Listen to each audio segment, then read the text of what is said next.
Cast a traveling homestead family. I'm Matt DeRozier. Tonight, my guest is Chicken Whisperer, master of colorful language. So there's your explicit warning. He is on the Space Coast. Never even thought about trying to homestead until 3 or 4 years ago. Got chickens for the first year, put a lot of time into learning about them, had a knack for it. He had a ducks and had more plans, but last year really slowed down. Started canning and then turned really well for the tomatoes and planned on getting more. And next season, really trying to focus on an herb garden and learning homeopathic thoughts in medicine. That's a lot. You got big aspirations, I think. I mean, once you go get into herbals. Well, you know what, dude? It's kind of wild. Like you didn't even realize it was a science, right? Like you look and you sit there and you see those people you see watching the videos, the old wives, the old farmers, and they're just salt of the earth people, right? But there was a real science to this. Like if you didn't do things at the right time, if you didn't water enough, if you didn't add enough of the right soil, shit dies, and it's like, oh, wow, it's not put it in the dirt and like water it and pray. It really like you got to love this thing, So it was a lot more than what you'd ever thought when you walked in the door. No, absolutely. Have you started your herb garden, or you said that's next season? No, we got it. We've got. Man, I've got an oregano brain, dude. It's like, gosh, it's huge. And then I got a rosemary that was doing really fantastic. And it's funny about rosemary. Rosemary is almost like you got to neglect it almost. Like I tried to water it as much as I did my oregano and it hated my life, almost lost it the first year. Sure. And then trimming it back, cut it back, and let it but man, it just keeps coming back and back and it keeps getting bigger and bigger. Every time you cut it back, about the next year, it just grows more and more. And we've got jasmine and we've got Vicks plant. I've got some toothache plant. Let's see. We've got quite a few herbs growing. I got 2 sets of lavender. I got a Spanish and an English lavender. I don't know. I guess if I sat down and thought about it, I suppose I should have thought about all this shit. I'm sorry, man. Nah, dude, that's all right. We could just riff. That's not a big deal. Some people have take notes because they're nervous and they need to know exactly what they want to say. But you're on Twitter Spaces all the time. It seems like whenever I'm scrolling out, there's always a purple ring around your profile picture, and so it's like, oh, well, I hang out with the boys on there. We got there's a good set of folks on there, that are really into what we're into, and like you can learn so much. I learned great glass water egg trick with some lime. And it like keeps them forever, and so it's amazing. And all you literally do is add the lime mix in the water. The key point is do not wash off the bloom of the eggs and then put them in, man, they'll last for years, man. And like just simple things like that really just change the game, right? Because like if you start to get a bunch of chickens, you're not necessarily selling your eggs, you're giving your eggs away like candy, you start to still stack up on 2-3 dozen. What do you do with them? They're just going to go bad if you ain't careful. Right. So once you start learning that, in lime water bathing, you got eggs forever. Even during the slow times, like in the winter time, like when they slow down on producing, you're in abundance. So how did you even get into this? Because you said that it's only been 3 or 4 years. So I mean, what kicked it off for you? Because you're very adamant about having chickens. I mean, you're the chicken whisperer. Yeah. No, right. Absolutely. Actually, that's a wild one, man. I have to give that to God. So I had my own business. I was a cannabis consultant for years. I had a moment, so to speak. I went to a retreat. God blessed me with a ticket. I wasn't necessarily anything like Christian or anything like that. Of course, I believe, sure there's a God. He probably didn't think much of me. I wasn't that great a guy. That was what I thought about the situation. And sent me off to this wonderful retreat. I didn't know, like totally lied to me, like absolutely suckered me into this thing. It was like a $270 ticket. He gave it to me as a gift. He was like, yeah, it's a great thing. It's a leadership thing. You're going to love it for the weekend. It's in the mountains. You're going to have a great time. Totally didn't tell me anything about it being Christian, dude. So I get there, you know, I got like 2 joints to my name. I find out, you know, all these people like literally whip out a Bible, and it's like, I'm like, ah! You know, like, what do you do, right? You know, because like, what do you do, right? You're in the mountains, you ain't got your car, you're up there, you're not like this. You got weed. You're like, wait a minute, I might not be in the right spot. But, you know, I sat down and I listened to him, you know, and I was there for 3 days. What the hell else you gonna do, right?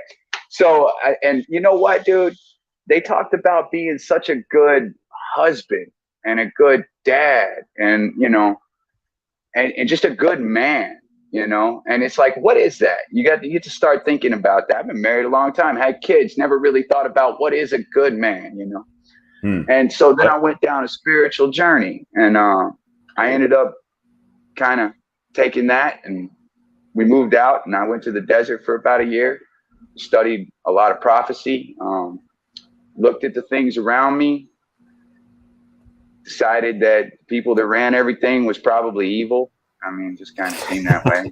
Right. So it was like, seems like, you know, it might be that time, and that's not fun. You know, there's no food, there's no good, there's war in places, and so I started paying attention to these things, man. And as it progressed, I saw what was happening. If you study history, then you kind of see what's coming. And I prayed about it. I prayed diligently. I was like, maybe I'm just paranoid or something. I'm seeing this fall apart. And then, you know, you read the scripture and you read those things coming, and you're like, nah, this can't be right. This is like, that's crazy. But when you look around and you're like, oh, wow, they really are tearing everything apart. So we got on it, you know, we got on like self-preparedness and, you know, trying to do better for ourselves and learning these things, learning about plants, learning about animals. I went like a lunatic in the sense of like, all my yard's gone. Like it's all gone. It's all garden beds now. Nice. And chicken stuff. Yeah, dude. Like my whole front yard's garden beds. And, matter of fact, we got both our grapes up there, our blackberries, our mulberries. I run my tomatoes around half one of my yard. The other side's mostly for the herbs. I've got my orange tree, my lemon tree. I've got my avocado tree up here. And yeah, man, raspberries didn't work. They died miserably, but I gave it a shot. I'm going to try again. But yeah, man, it's just like that. And so really it's all about spiritual awareness of the time, and praying about it, and then the answer I received was prepare. And so, you know, I mean, what do you do? So that's what I'm doing. You know, my wife's on board. You know, she looks around at everything. She sees people running the show kind of crazy. Thinks this is the best way. And over the years, all they've done is reinforce our decisions. Like, right. This year, we got more beds in the back. You know what I'm saying? I picked up extra chickens last year. I was like, oh, they're really going to fuck this up. Like, you know, seeing the price of food, it's like, oh, man. So, like, what else do you do when everybody that runs things going to burn it down? You got to prepare the best you can. And this is the way, you know. We've been alive a long time before people needed to tell us what to do. Just got to get back to some of that. Absolutely. Man, a couple of questions in that whole story. What is did you call it a marijuana consultant or a weed consultant? Cannabis consultant. Because we like to use, we like to use the nice word that everybody tolerates well. What does that mean? Oh, well, you know, actually, what it ended up being was I was a third-party representative for caregivers, and I would get people that wanted to donate to their grows with them, and then they would get a gift for their donations because selling cannabis is illegal. So, okay. And I also designed and built grows. So you know, I have an understanding. Like this wasn't like I never grew nothing in my life. I had only grown pot in my life, so I understood growing on that level. But you know what? Vegetables ain't fucking pot, dude. I'll tell you that. It's different. And like, boy, they're some real like finicky, like you know, like, wow, you're a temperamental son of a bitch. You know what I'm saying?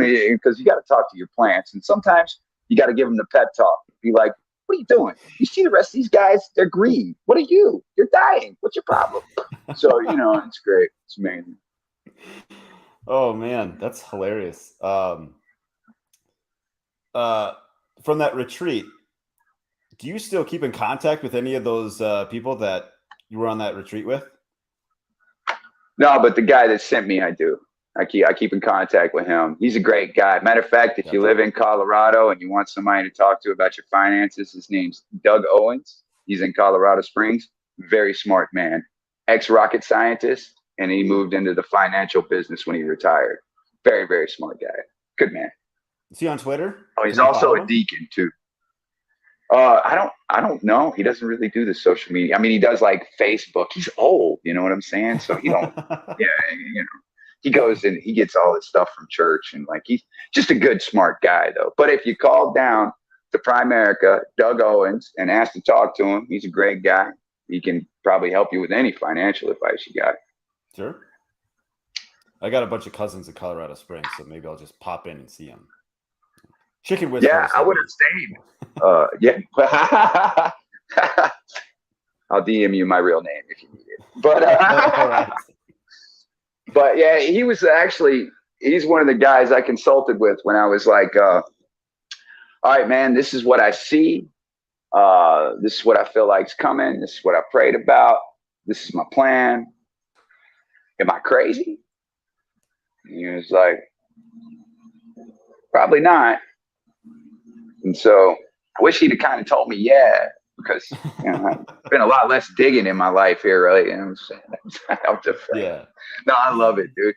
I'm gonna get fish. We're gonna get fish, and rabbits are the next step, and probably goats. We're gonna try to wound up, but what we want is like one milking goat, and then we want the rest to be little Nubian goats that are like, you know, just for meat every once in a while.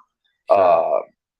They don't eat a lot, you know what I'm saying? And I really just need the milk goat to produce more than anything. And so apparently goats are very emotionally lonely creatures. So you can't get just a goat. It doesn't really work. The goat gets depressed and it doesn't produce, and it's not a happy goat. So you got to get more than one goat. Right, absolutely. So that's the overall plan. I figured that out to round up enough meat. And then between like, we started off wild. It was like, well, let's just plant this and see if it grows. But we've kind of like cut out some of the stuff. Like we don't do kohlrabi no more, or rhubarbs, or any of the things. Like, even though you want to be growing something, you know, we just kind of tailored down, focused on greens during the winter. We do a lot of tomato, broccoli. I'm going to move into potatoes soon. I'm sectioning off an entire bed for potatoes. I'm going to try that out first. I've got mixed feelings on that. I got a lot of people telling me to go with, of all things, yard trash bags with potatoes.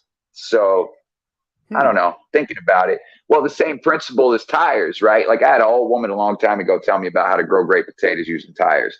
And the reason you can grow extended, like if you're in a colder climate, you can grow extended with them because the black itself takes the heat in and radiates the heat, and of course keeps everything warm. And you just pull one tire off at a time and harvest your potatoes. So, you know, that's how, that's kind of, yeah, it was smart, you know. So I'm going to give that a shot. I hear sweet potatoes do better here. Being in Florida, you can grow a lot of shit, but you can't grow a lot of shit that you can grow above Florida, if that makes sense. Yep. How's the soil where you're at? Just super sandy? Crap. Garbage.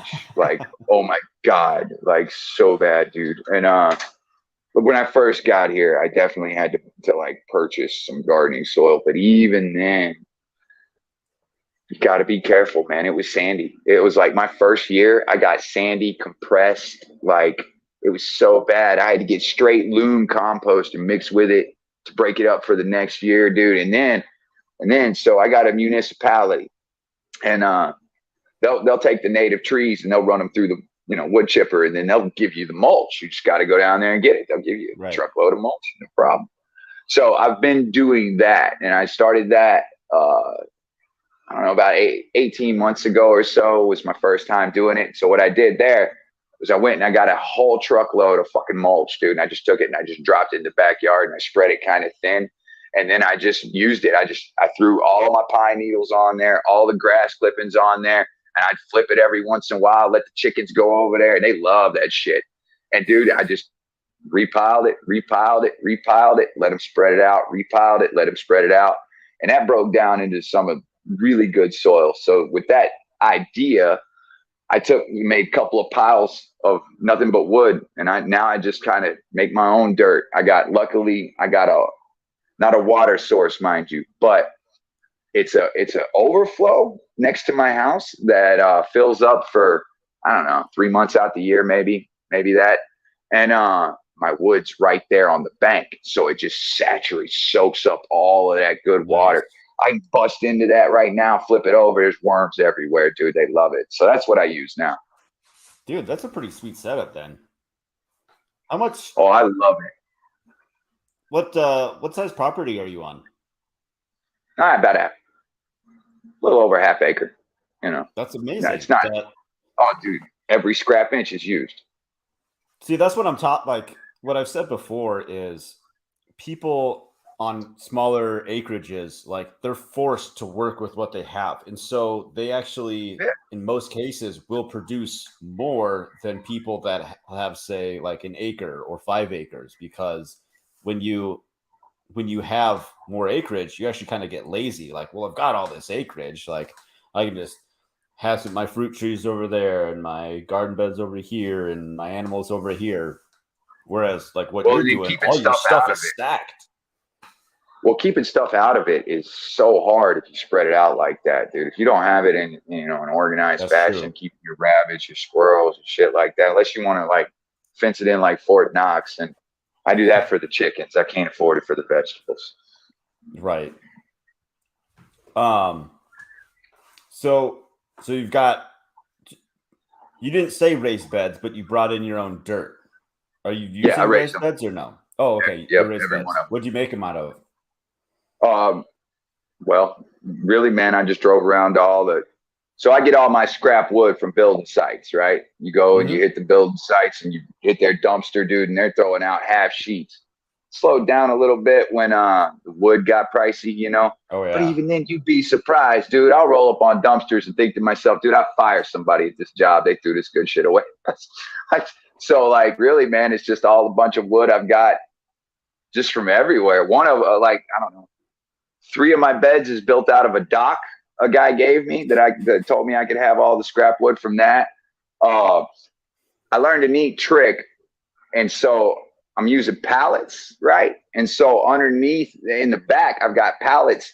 And so what I did is I took them up 3 high and I took the top layer of wood out the other one, right? Out the top one. And then I put my sides around it. So I've got like 2-foot sides along with the dip down into the pallet. And then I took just weed barrier cloth, the black weed barrier cloth stuff. And I just stapled it at the bottom, click, click, click. And I threw dirt on that, dude. And it's great. It's so great. Keeps my animals out of it. No bunnies, no squirrels, no nothing get in it. I mean, dude, it's worked out really great. I think I might have wanted to make them a little deeper on a couple of them, but I don't know. Then it comes to like, once you put in all that dirt, that's a lot of dirt, So you don't really need Hugo culture in that because the pallets will break down and give you a little acid. It's very good for it. So, it's like, I don't know. It's been working great though. And then putting my strawberries up. I got my strawberries up. I used an old scrap piece of gutter I got. And it's, God, I don't know, 12 feet long. And it goes above my, I wish it was daylight. I'd take it out back and show it. But it goes above where my garden is. It's like the top of where you walk in to get to the main bed of my garden in the back. And so my strawberries grow on top of that, and it keeps them up off the ground, and it keeps the bugs away from them. Dude, I was playing hell with these ants. Florida and ants, I wouldn't be surprised the whole state just got up and moved one day because it really was just an ant the whole time. So do strawberries not need that much like depth of soil then if you can grow them in a gutter? Yeah. Don't need depth of soil really at all. Yeah, the runners go that way. Yeah. And even then they're not deep-rooted plants. Interesting. Okay. I think I've seen that gutter thing before, but I was like, Yeah, I totally stole it, dude. I was like, dude, for 2 years straight, they just I might get a handful of strawberries for the kids. Everything else was the squirrels and the bugs, and the chickens, right? Because when they're half gone, chickens are excited because So, but this worked out way better. In the dead summer, it's a little rough on them in the sense that they brown a little bit on the leaves. You just kind of got to keep them watered extra good, I ain't quite figured that part out yet, but I think if I build my next one underneath this shaded area I got in the afternoon sun, because I think it's the afternoon sun getting me, dude. That's another thing. Where your sun is at 10 a.m. and 4 o'clock fucking mean the world to your plants. Who'd have known, right? And it's like just something as simple as shadow for an hour will like half the size of one of your plants, dude. It's like so wild. I put my raised beds in a really dumb spot. They are on the west, I guess like the westish side of my house. And so it's not until like, I don't know, in peak summer, it's not almost until noon that they start to see the sun. And so it's like, well, damn, I'm gonna have to just like push them further out or completely tear them down and do something different. But I do wonder about and use them for your greens. Use them for your greens during the summer. Like if you got enough shade, you know what I'm saying? You can run your greens a lot longer. So you can run your spinach, your kale, your some people use that bok choy, You can run those a lot longer if the shade's kind of on them. And really, man, it's that 12 o'clock to 3 o'clock sun that's like the hardest hitting. So, if you got something to burn, that'd be the time to watch it. But nah, man, I try to use my shade to my advantage because I only got so many places to put beds. I've got a couple places I tried. You do what you can, but after 2 years, I can't get them to produce, so I had to relocate them. But you use that for like your water storage and stuff like that, right? Like I got over here right above my shoulder, I got a 300-gallon tank right here, and it's on a corner spot, gets nothing but shade, and I was like, all right. So I just extended a gutter piece out to kind of run it over there, and that's really what you do. All your shady spots is where you put your storage shit, and all your sunny spots is where you grow shit. And that's just how it works. So what other stuff have you tried that has worked well? Any worked well. Plant or trees? Like, how's your avocado plant doing? Avocado's doing good. It takes about 3 years to start producing. That's one thing. Everything takes a little longer to produce than you want it to. I got some Barbados cherries. They produced the first year, but only like right at the bottom. So I'm expecting more out of that.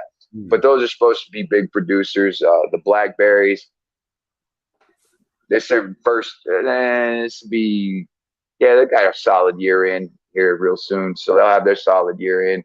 I imagine next season they're going to be blowing it out good. The grapes did all right last year, a little earlier than expected. A lot of that has to do when you get what you're going to plant, make sure it's over a year old. Go ahead and spend the extra $10 because that's $10 buying you a year. I promise. So go on and do that. Get it 2 to 3 years, and then it'll be producing. It might take a little 6 months, 7 months shot to get right. It depends on what time really you plant it. If you plant it early spring, it'll be fine by summer. If you plant it early fall, it'll be fine by winter. If you plant it somewhere in between, it might not be till next season. But really, man, that's the thing it's once these forevers start producing, I feel like I'm succeeding. That's really what that's about. Anything you can get that once it's in and done, and then all you got to do is feed it and water it, check it for bugs every once in a while. That's your goal. I mean, that's all because you only got so much energy. And you're trying to build something big. So you want as many things that are set up like a snare or a drop trap that you can get, where all you got to do is walk by and get the food and then keep going. So it's like, that's that. Get your berries, get your nuts, get your trees, get your apples, get your peaches, those kinds of things. Really, and you got to think about it like this. Let's just say shit only goes just the way it's going. We'll look at logistics. You know what I'm saying? You see what's coming off the shelf. You see what's harder to get on the shelf, what's more expensive on the shelf. These are all very important, you know. And this is just gonna kind of amplify if you think about it. Like so last year they made them cut all that wheat, all that soy, right? And then the prices got jacked and the fertilizer was off. So let's say they planted with their normal season thinking they was going to get 100% of their average yield. Well, they didn't have fertilizer. They didn't know that though when they planted. So they planted like they were going to have fertilizer. And then the fertilizer they could afford only gave them 70% of their normal yield.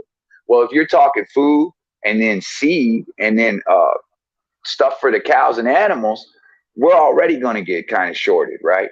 And then look what's going out with the meat. They had us kill the meat. So the meat's not going to be enough to, I mean, of course, there will be some reproduction, but look at how much you slim that out. So automatically, we're going to have less animals next year. Automatically, we're going to have less vegetables, less wheat, less soy, less corn. These staples, you know. So we know what's going to kind of come because it's out of our hands. We can't control that aspect of it. Right. All you can control is what you're growing in your backyard. That's right. Or in that your is case, right. Your front yard. Every piece of yard I could possibly grow. I got a plant. I literally reach over here, pick you up a plant, reach over here, go show you my seeds. Like, dude, we got tons of herbs already that we've got dried, that we've gotten set out. Even stuff I just had to get.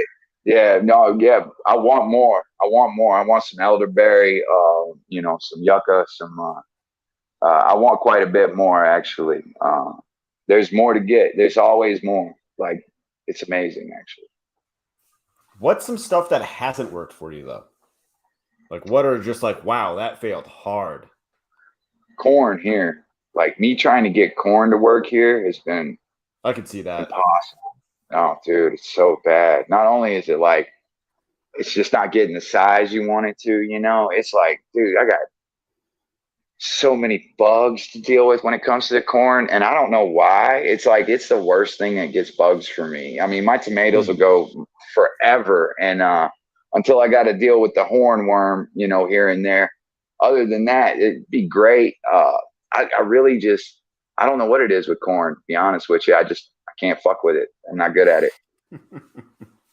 It's difficult here too, and I'm not really sure why. I also neglected mine pretty heavily, and you go to like peel back, like, you know, like you shuck the corn, and it's like spotted, like there's like half developed kernels. Like it looks super weird. And like even the chickens are like, you want me to eat this? This is I will say my chickens did enjoy, you know what I'm saying? But they had you ever seen a corn silkworm, dude? They're fucking retardedly ugly, dude. They're so bad.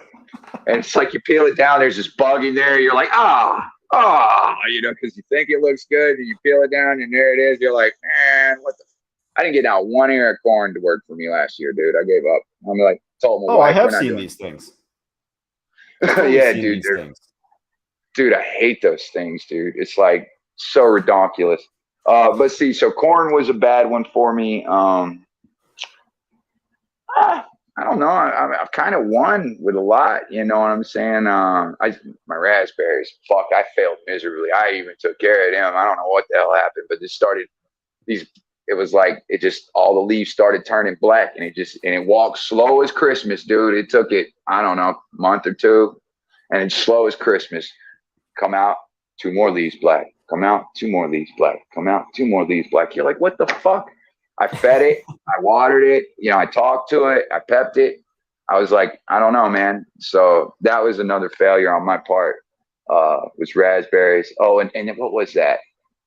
I think it was a kiwi, and I didn't know you were supposed to get 2 kiwis. So I had a kiwi growing for like 2 years that never gave me shit. And I got mad at it, cut it down, and yanked it out the spot to put something else in. And then it was like a couple of weeks later when I was bitching about it, somebody's like, oh yeah, you just needed another kiwi. I was like, oh, so I'm stupid. Oh, I see. My fault. That happens. I get it. Yeah. So I'm gonna try kiwi again eventually. You got a specific kind that you are shooting for? No, just whatever works. I consult, like when I go to like get specific on it. Like I want to be real specific with my peaches because there's very few peaches that grow in Florida, and so it's Okay. like I look at Southern Florida University or South Florida University. They have been genetically making plants that work in Florida. That's how I even got the grapes I got, because I got Florida specific grapes. They had to cross them with muscadine for the thickness of the skin, with a bunch grape for the sweetness, just to even make it work here in this temperate. So like there are some very specific Florida things that really grow their ass off here. Yeah, well, we're definitely going to need it. That's for sure. Indeed. What's been the biggest challenge you faced so far? Myself. Like just serious knowledge, or you know what, dude? Like not being organized as like I should be. Like I can't tell you 2 years in a row, I had to wait till shit popped before I remembered what it was. Cause like the first time I tried to write it directly on the tray, but then the water washed it off when I would water in the seed trays, right? So I'm stupid. And then later on, I was like, oh, I got smart. I'm gonna put this tape on there. And then I wrote on the tape. And you know what? The tape bled through and like got watered and everything was so water and me and ink, not my friend. So it's like, and I smoke an enormous amount of pot. You understand? So like trying to remember all this shit, probably not gonna happen. I used a label maker, and like, you know, if you, I don't know what you do for work now, but if you had a label maker at work, you just go print all the labels and then put them right on the side of the tray. No, absolutely. No, I totally actually need one of those. You remember them old school things when we were a kid and you would like click, click, click, and it would make the actually, little, yeah, dude. They have that little tape and things. like you squeeze That's it to punch the, that'll work. That's the one. That's the one. And I've done a lot better. I'm getting better. I use my whiteboard and I'll put lists on my whiteboard to help me remember. But really it's just about that, you know, and then like popping the seeds and getting them in the ground at the right time, you know, not waiting, you know, an extra week because you're trying to get something else to finish, or you try, you know, your timing, dude. Like your timing is everything on this. And like I'm the biggest obstacle I got. Sure. I mean, we're trying to, in a season, you know, do what Mother Nature does over a couple of years, could be like to do it naturally, right? And so That's like, right. so like a tomato will grow in the wild. It just needs the absolute like right conditions for it to take hold in the wild. And you know, maybe even if it does sprout, something will probably come by and eat it. But if it actually does get tall enough to where it does produce, well, maybe something happened and like, you know, bees don't pollinate or something. I don't know. Literally anything could go wrong. And so, you know, we're a little too hard on ourselves when something doesn't go right. No, that's fair. That's fair. It's you know, I don't like beat myself up over it. I do pray about it. I'm like, man, dude, like, can you like slap me in my head or something? Sometimes like hit me on a button or something, you know? And but when it came to learning, you know, like, oh man. So you ever heard of the soil web? Vaguely, yeah. Can you explain it? Yeah, absolutely. So the soil web is like the biology of your soil, and you mean that in the truest sense of all the way down to the bacterial elements of it, right? Okay. And so what you learn is that your soil has to have war going on between this bacteria, between like good nematodes and bad nematodes, and good fungal nematodes and bad fungal nematodes. They need to go to war in your soil, and you have to provide the environment for them to do that. The reason is because the bodies that come from that war are the bioavailability of your nutrients, and it's your carbon.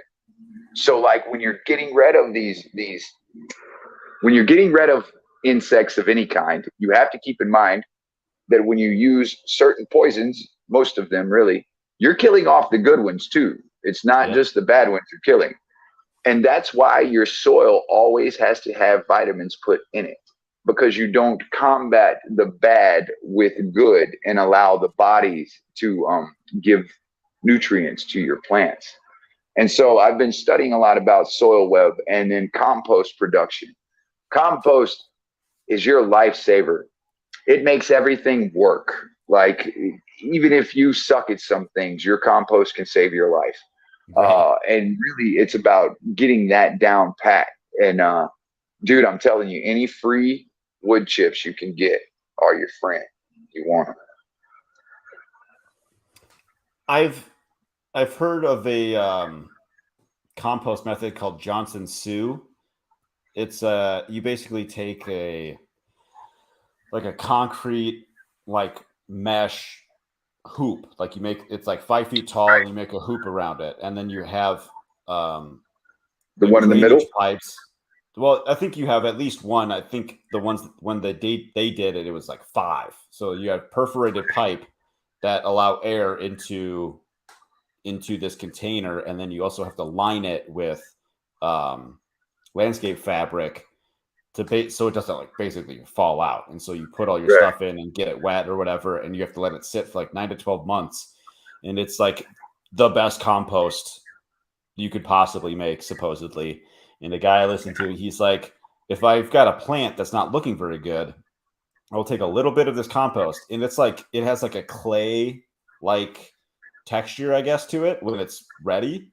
And he's like, I make a little ball and I pull back some of the dirt and put it right at the root, like basically at the base of the plant, and put the dirt back, and like that thing will spring back in like a day or two.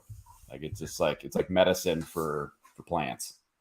No, totally. Matter of fact, compost tea will do the same thing. You just take concentrated. Yeah, sure. Yeah, you work. You just go get like a handful, right? And I mean, depends on what you got, but let's just say you ghetto about it, right? So get you a sock out the drawer and grab you a handful of the compost, throw it in the sock, tie a knot in that son of a bitch, put it in a 5-gallon bucket and agitate it for about 2 days, 3 days. Use that water to water your plants, and that's going to be gold. That's a good tip. I'll have to actually do it with the sock just to try it. Be like, yeah, I'm ghetto.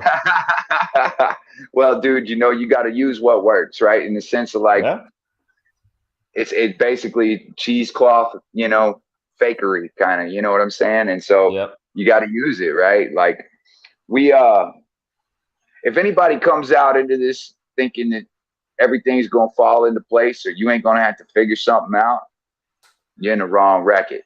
Like, every time, every grow season, anytime you're trying something new. So like, just buckle up, Buttercup, because you're going to be on a learning journey, Learning journey. I like it. What's the best part about it? Dude, the first tomato sandwich I ever made with a tomato I'd grown was probably one of the best sandwiches I ever had in my life. You feel me? Yeah. First time my wife took the cucumbers, the onions, the tomato, made up a little, like, I don't know, cucumber salad or whatever shit the hippies eat. I don't know. I gave it a shot. It was amazing. It was amazing. All vegetables out of my garden. No fucking clue that I could even do these things, right? Right. Chickens, right? The first time, you ever had to really have a moment where you took care of your animals, right? They were sick. You brought it back to health. You saved its life. Dude, you feel like you're fucking Superman. You feel like, oh, wow, you know what I'm saying? Like, how can we even do this, And it's like, those are the moments, the moments that they don't tell you can have, that they tell you got to buy from a store or you got to rent from somebody else, It's those moments that tell you that you might not have to die if it was just you. And that's the shit that makes you strong,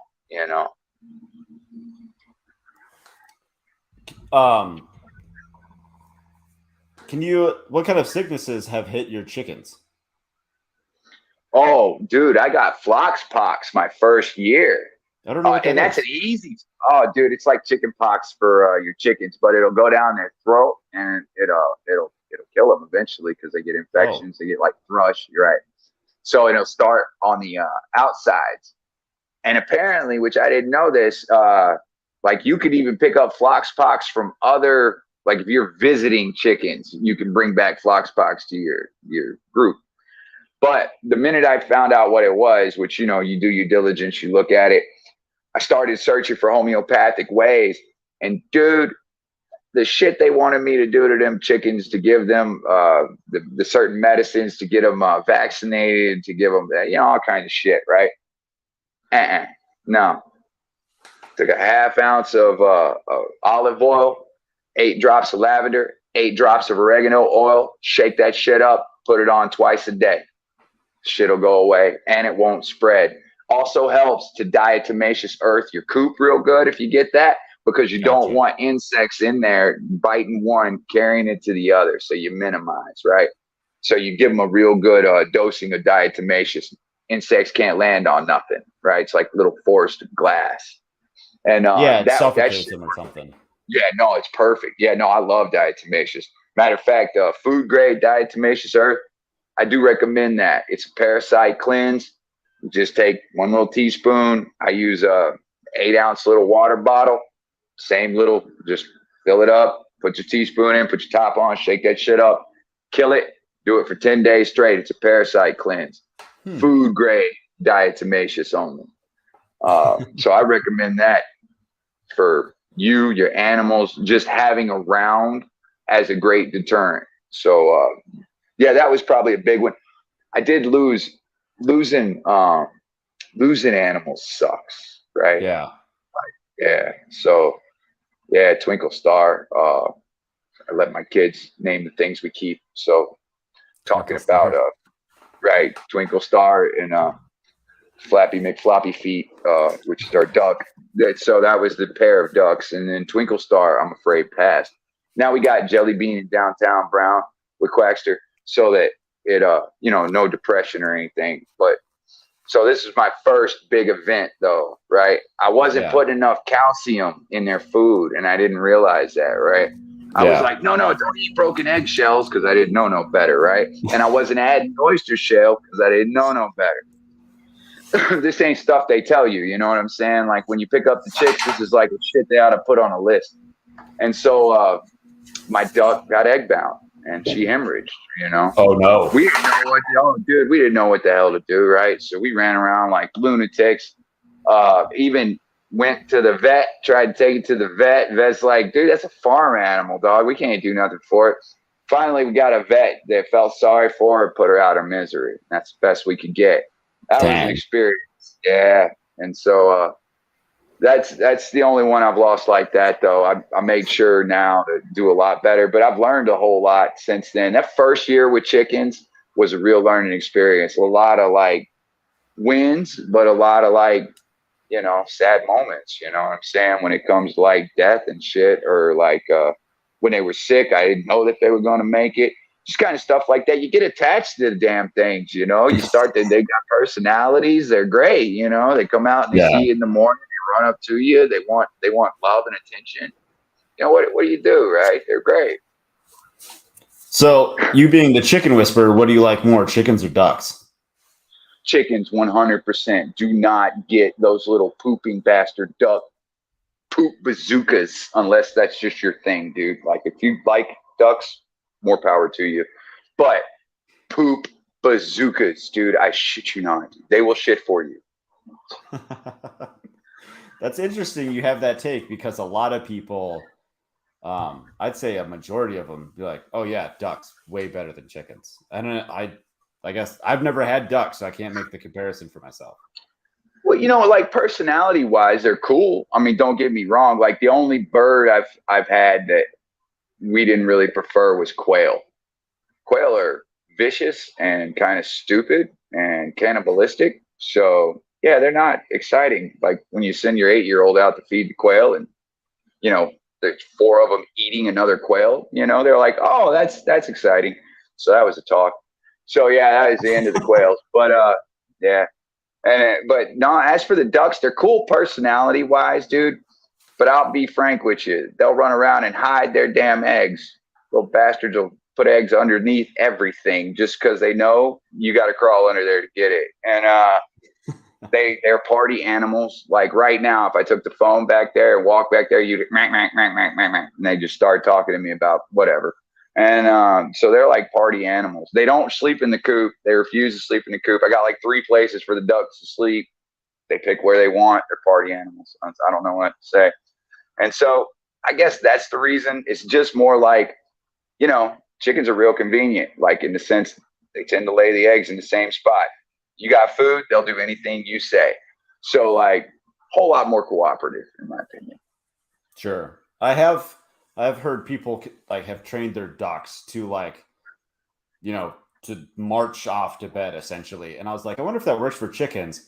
And so I started doing this thing where like, oh, chickens go to bed. And I just would do that, I don't know, maybe like 10 times, like while like gently like herding them. And after, I don't know, 2 weeks, they just started going, I'd start clapping and like they started going in the coop. So perfect. Yeah. Perfect. Yeah. No, like my chickens are like, they love me. They're so easy for me. They're like in the morning, open up the gate. They're fine. They come out. They have a great time. They hang out in their yard. They've got a huge yard. And so it's like they hang out. They got a quarter of my backyard, actually. So they own all of that. And when I walk into that part of the backyard, it's their world. And so, and they're great, dude. And then I'll walk back sometime in the evening after dark and shut the gate. No big deal. They're already in there. They'll burp at me. That'd be about it. So they're so easy, dude. I got my nesting boxes in a real convenient spot for them. They're great. You feed them, you talk to them, you pet them. They burp. They do funny shit, and they give you eggs. They're like the only pet that pays rent, basically. that's true. That's true.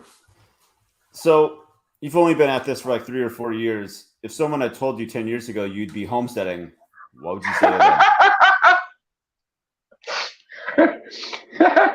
No. I just laughed like at them. That's like saying, like telling them like that's for hippies, or like what would you say? No, man, I wore shiny shoes and slacks. I sold drugs for a living. I was not going to be doing that. You understand? I was not going to be getting my hands that dirty.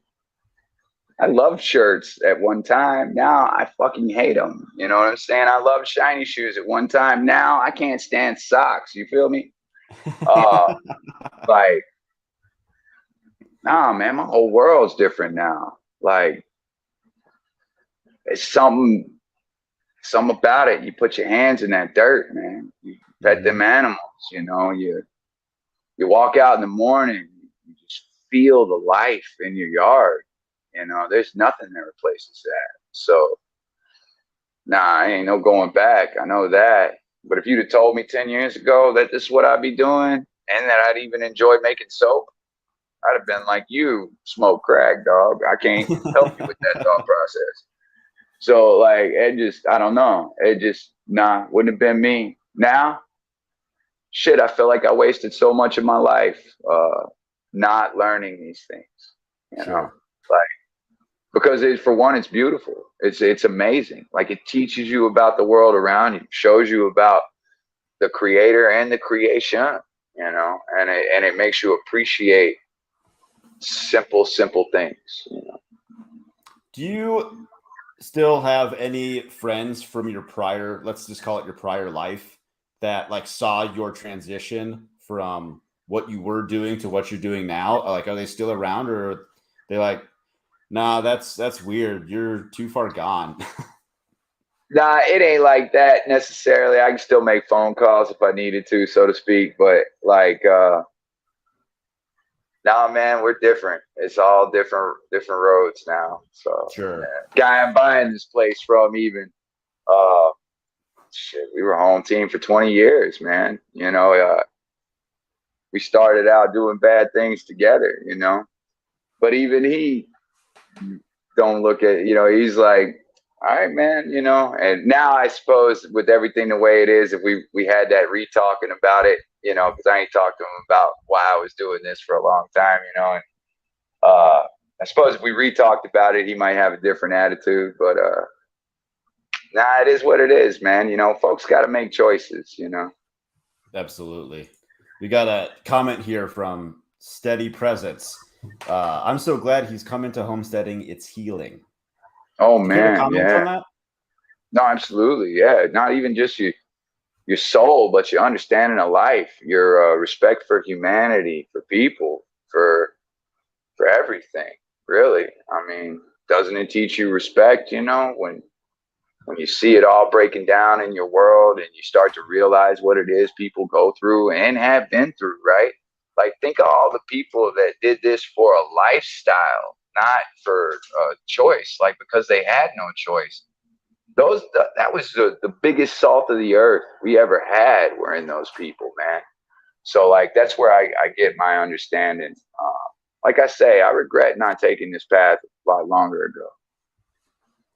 It's so you talked about like liking nice shirts and pants and shiny shoes and now you wear overalls and you sent me a funny comment earlier today, like overalls are the best thing ever, and like why the overalls?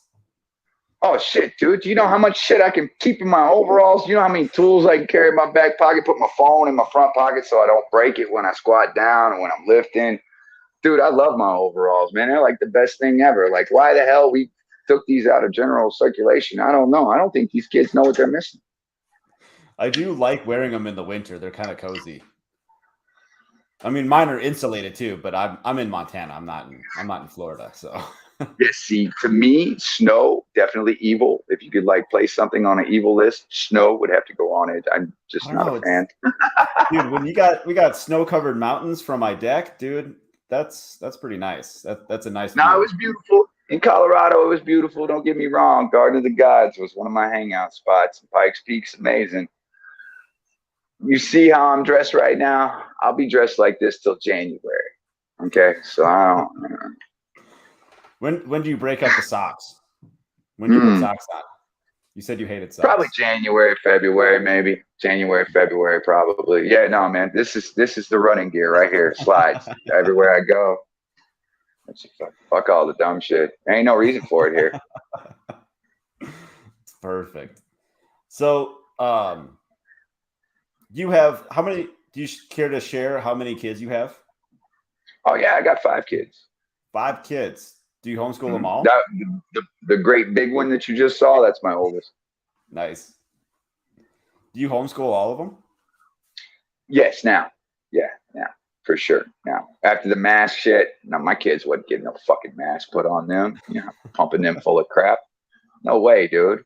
I protested school board here. I was like, this was one of the 16. Oh man, if I could sit down at that school board meeting with you there, I would have brought everyone popcorn. That would have been fantastic. Oh, dude, they couldn't stand me, dude. Don't give me the bullhorn. But anyways, it's like they're bad, right? And so it's like we talked about it, but I will say here in Florida, they're fixing it. So I'm talking to the wife about it. We're considering putting them back in school because like they're fixing the history lessons. They're taking all that weird shit out of there.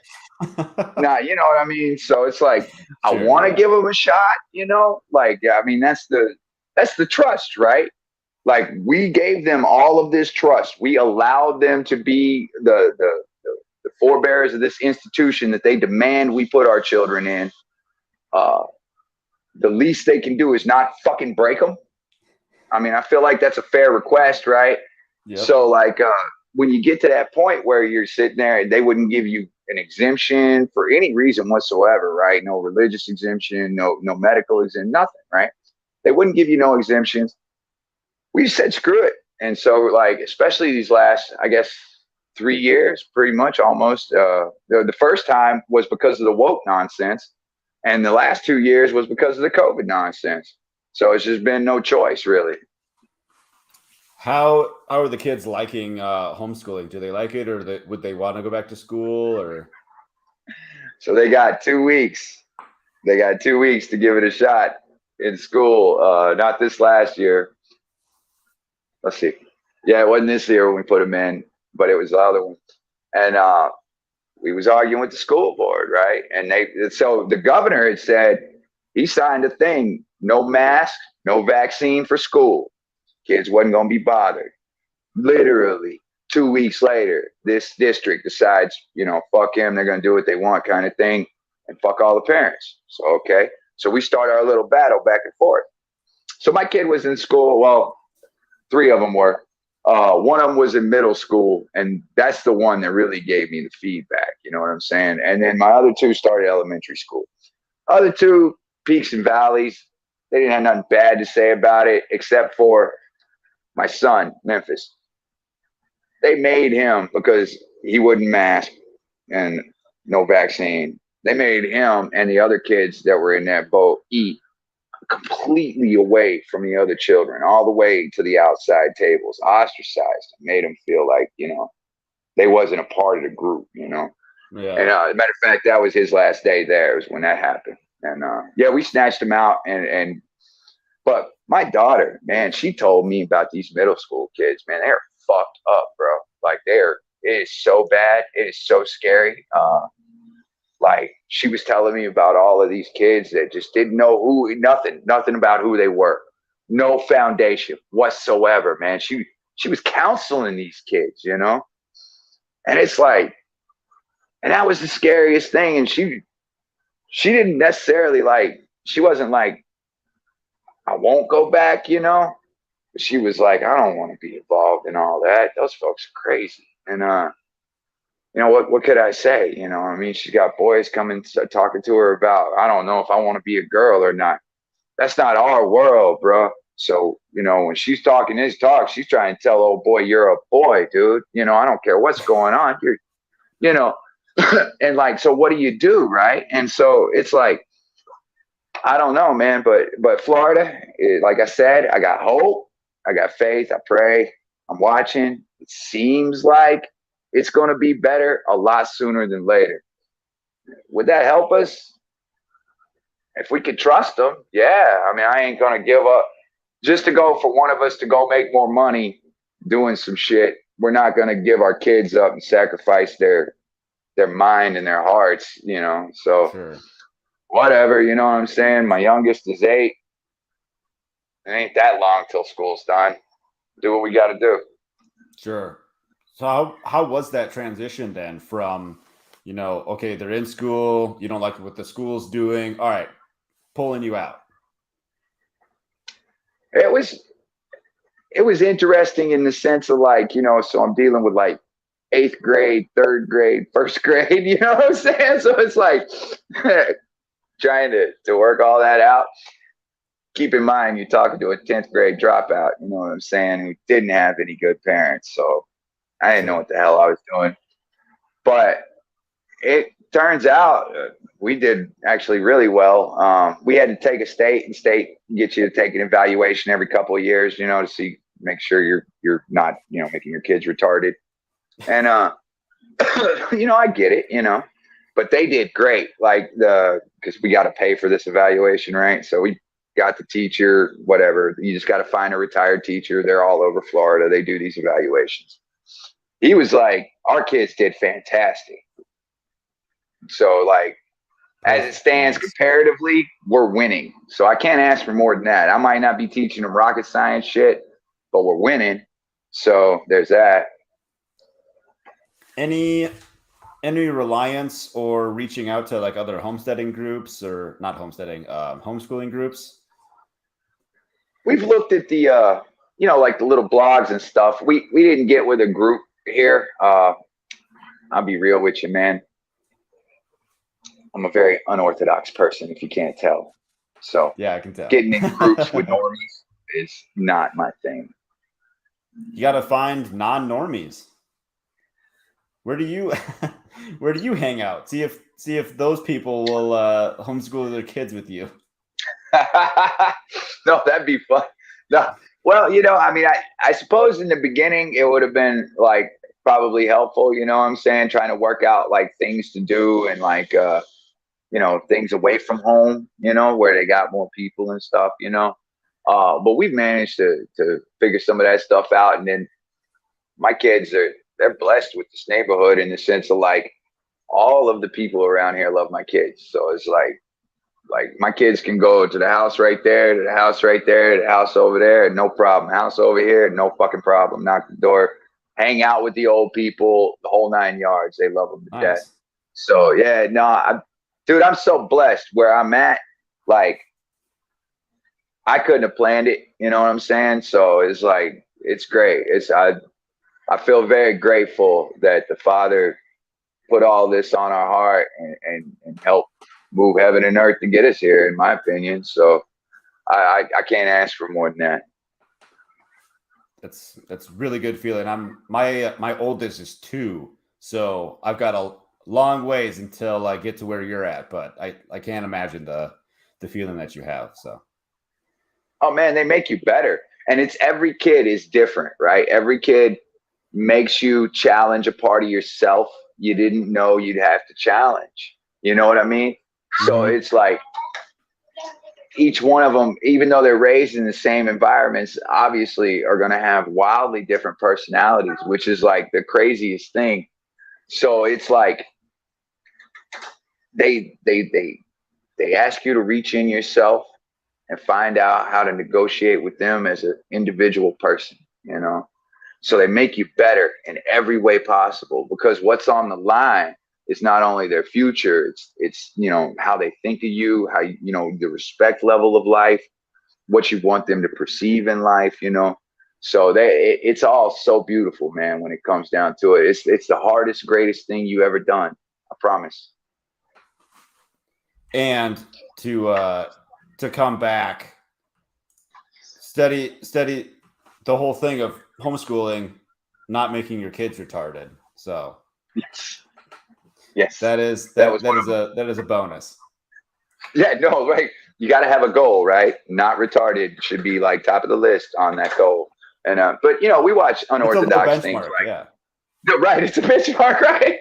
So like, so I don't know if you've ever, so like, this one thing is called Sprouts, and it's good. It's on YouTube, and they do a lot of critical thinking lessons and things like that. And then I use After School. I don't know if you've ever heard of that. It's also very good. Also geared towards critical thinking skills. I think I've heard of Out School as well. I haven't heard of that one. I have to check that out. OUT, Out School. No, I definitely would have to check that out. I love those things, dude. Like, I try to use animated, intelligent kind of teaching. You know what I mean? Because the animated aspects will keep them a little interested in it, while the substance of it is probably a little above their pay grade on some things. Anyway, some of them, I mean, they blow me away at what they understand. Yeah. Like my boy, that was just my 10-year-old that just came over talking to me. Right now, we're watching The Art of War. And so you got an animated breakdown of The Art of War that breaks down the chapters. Yeah, it's really great. Dude, it's so good. And after I watched it, I was like, got to get this to my kid. So like, it's so good. Just look up Art of War animated. It'll give you, and then playlist, and then you'll have all of them right there. So we're going through that right now. And because it's animated, right, kind of keeps them a little interested in it. Now we form conversations about it, and we've talked about each one of these lessons, because it's only like one a day for them. And that's just recently what we're studying. But I mean, I got no problem breaking out Greek philosophy on them, you know, metacognition, you know, how to break down thinking skills, you know, like what am I thinking about? Why am I thinking about it? What good is it? You know, like metacognition, right? So like I don't know that I even know what I need to teach them, but I do know that I need to teach them how to think. So when they learn something, they understand it. And I think that that's really my basic goal set, is to just teach them how to think, you know, not what to think. So that's kind of like where I'm at. And like I said, they might end up back in school if people stick to their promises, you know, but we know how that fucking goes. That could be, actually. That actually could be. But, you know, it's one of the things that'd be a good lesson for them, too, because, you know, sometimes we got to learn to grind out the time just to get through it kind of thing. So you gotta have an aspect of patience in yourself like that.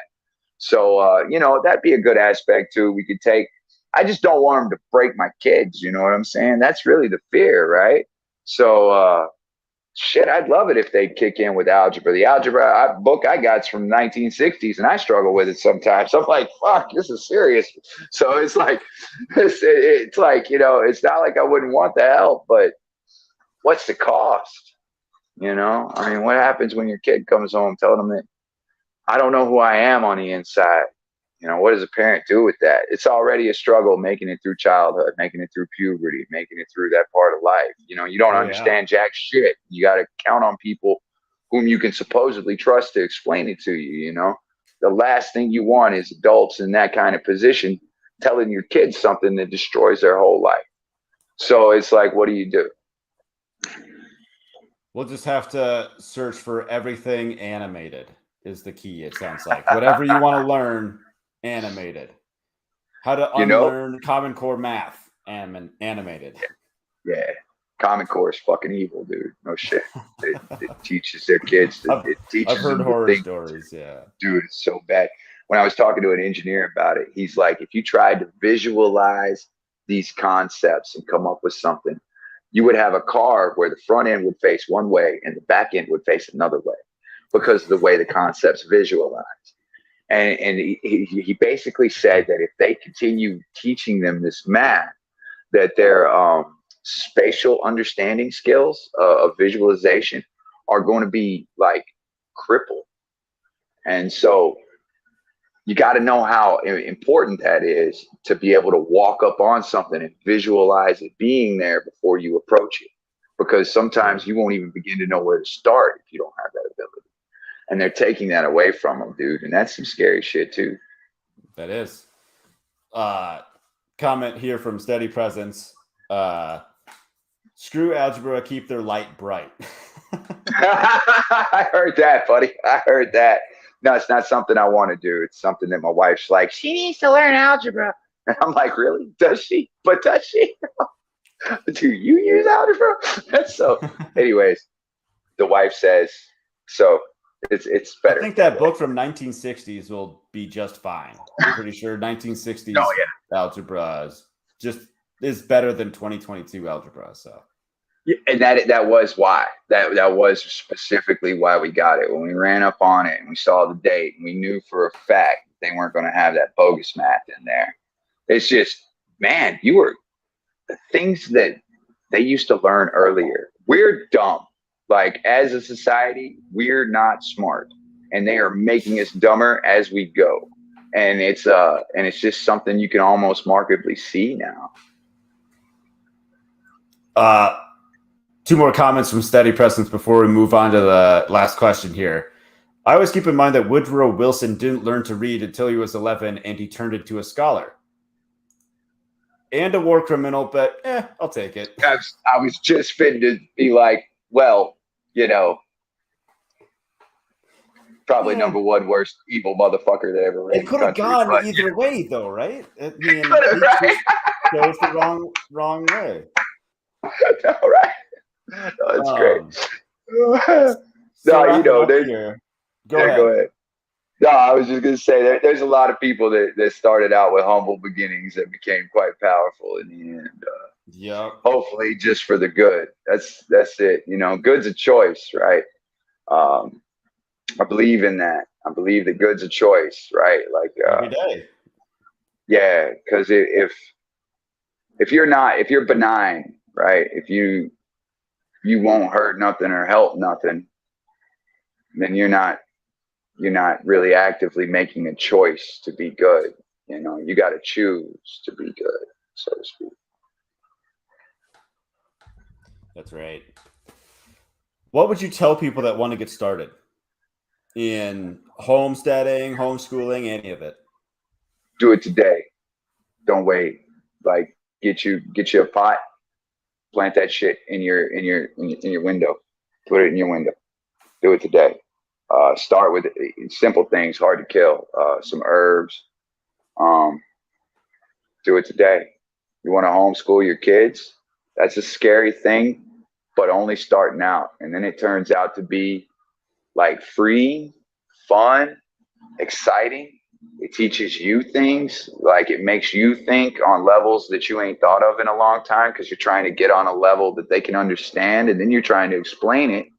So really, you're re-explaining it to yourself in a way that you even understand simply and clearer. So it's do it. Like do, and then if you're worried about, well, I got work at this time, you know what? Homeschool don't have to go on at fucking normal school times if that's not what you. I know people that don't start their homeschool till the afternoon. All morning long, there's no homeschool because that's not in their scheduling. But they do their homeschooling around 2 till like dinner, and so it's like that. It's a different thing, and you have a lot of control over how you administer this. You know what I'm saying? So like, don't be scared, even though it seems like a frightening thing, you know, because it is in the beginning, because you don't know, and that's what makes it scary, right? But fucking do it, especially if you're in one of those states where they're actively trying to fuck your kid up. I mean, what are you trading here? You know what I'm saying? What are you doing to their future? How bad are you willing to break their beginning so you have your now? That's something you got to think about. Yeah, it's I listen to a lot of homeschool like podcasts and, you know, people that are in it, and like it's homeschooling isn't always the answer, but whatever works for you guys, like it's literally anything other than like government school is pretty much going to be the answer. Very rarely is government school the answer for any like individual child, let alone the masses, right? I mean, figure out how to make it work, like whatever your like learning style because that's the other thing, right? Because you got 5 kids, so that's 5 different learning styles. Oh boy. So maybe homeschooling isn't for all of them. Maybe it's for half of them, and the other 2.5 need to learn a different way. Who knows? Do one of those like I don't know, like outdoor schools or like Waldorf or something. I don't know. Well, you know, and that's really, and you know, have a little faith in your kid. You know, like there's a lot of shit you don't remember from school. I know, right? Like we're old. We don't remember that shit. How much shit in elementary school do you not remember? So, you know, have a little faith in your kid, right? Right. Exactly, dude. Exactly. Just the traumatic parts. Right. Just like the paddling and shit, right? And it's like, yeah, all right. I'm old, so I went to one of those kind of schools. But it's like, I don't know, man. When it comes down to it, it doesn't matter what it costs because of what it pays, you know? So it's like, it ain't even about you at that point. I mean, right. You got to look around and see how much can you trust those where you're at. If you're in a small town where everybody knows each other, you know, you got a good shot at like teachers not wanting to ruin their hometown by being somebody that's talked about. So you got a good shot at that. But if you're in one of these cities, man, that obviously ain't going in your direction of liberty and things like that, and you just got to think about what they're doing to your kid. And you got to go kind of look at the curriculums they're offering. Look what they're talking about. Go to the school and visit at lunch and look around at their peer group and see how they're dressing, see how they're acting, see how they're talking. You got to know. Don't be scared of that. Sometimes we're too scared to know that answer because then we have to make a decision. But if you need to be pushed, go get that push because it's for the best for you and your kid.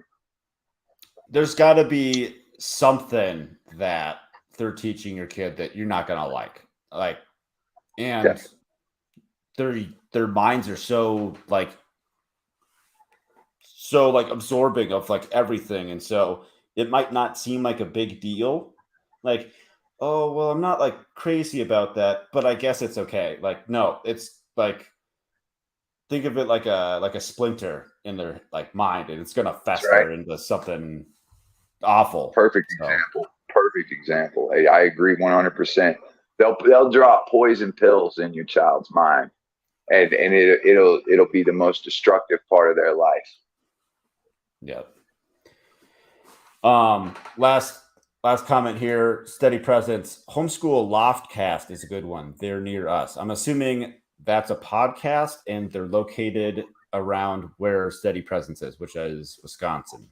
So you have to comment back and let us know exactly what that is, if that's a podcast or if that's like a learning style curriculum, something or other. But yeah, what else did you want to wrap up on, man? Oh, I don't know. Like, as it stands, I suppose, you guys look around, you know what's coming. I mean, if you wait, it's at your own peril. I mean, I don't know what to tell you other than that. It'll change your life, all for the better, in my opinion. Makes you appreciate. I mean, it's good for your soul, you know. So when it comes to that, that's what I would say about like homesteading, trying to grow and build and do, you know, makes you a better person, guaranteed. It sounds like what you're saying is there's no downsides. Like, okay, so like if you start gardening and like, let's say you're kind of adequate at it, and like, okay, so maybe you only got like a couple tomatoes and a couple onions or something like that. Well, then you still like learned how to do that thing. Yeah. Like yeah. even if you pretty much sucked at it, you know, but then if you liked it, you can get into it like a lot more. And even if you didn't like it, but it's supplementing some of like your inputs from like buying tomatoes and onions at the store, like, and with the price of materials, price of food just going crazy. Well, I'm not crazy about having to do this, but it's saving me money, so I'm going to keep doing it. So yeah, and supplementing is what you're going to do. Replacement, even back in the day, it wasn't replacement. I mean, like that's just something that folks got to get out of their head, that they can do it all and replace everything. You can't, unless every one of your neighbors around you is doing the exact same thing you're doing. And even then, you'd still have to break it up. Some of you'd have to do this, some of you'd have to do that. So your goal set, if you think your goal set is complete and total replacement, you got more money and time than I got, because I can't see that happening for normal people. But what I can see happening is your nutrient level won't go down. You'll be able to eat pretty much when you need to, even if you got to supplement, because you know money's funny and price everything's stupid. So you're only buying a quarter or half of what you were getting. Well, lucky for you, you're growing the other quarter or the other half, you know. And then good thing too, you got people that wasn't as prepared as you, but they got shit you want, so they're willing to trade for it. I'm just saying, man, these things, they were around a long time before we were civil. We were doing all this before we had a government to tell us to, or people making rules for us. That's how we got along. I don't feel like we're so far away from that won't come back to us in a level that's going to be adequate enough for folks to stay afloat, you know? Yeah, it's kind of surprising that we didn't really even get into the community until just now. That about like this whole time we haven't even touched on community, but that'll have to be another topic for another time. Maybe on a Twitter space. I'll catch you on a Twitter space and be like, hey, community. Yeah, community. Yeah, if you ever see me in a room, most of the time people know who I am there. Like 80% of the time I hang out with my, people that know me. So, you ever see it, you just pop on in, dude, and I'll get you a mic. I'm with him. Hang out with him. Yeah, just hang out, dude. I do have a little bit of a reputation on the spaces a little bit. So, yeah, I get asked quite a few questions. That's awesome, dude. I've learned a ton. This was a really fun interview, and I'm glad we could connect this way, because like you jumped into one of my Twitter spaces one time, and I was like, this guy, like I gotta know more about this dude. Like he sounds nuts. I want to talk to him. I appreciate that. I like to be a little nuts, because how life would be so boring if you wasn't a little bit mad, right? Right. Okay, so if people want to follow you, you are on Twitter at MyRoosterWisdom. So My I'll rooster have wisdom. link for that in the show notes. And hey, man, I just wanted to say appreciate you being here tonight. Been a lot of fun. Absolutely. It was great. Thank you, bro. I appreciate it. You have a great night. Thank you. You too. All See right, ya. bro.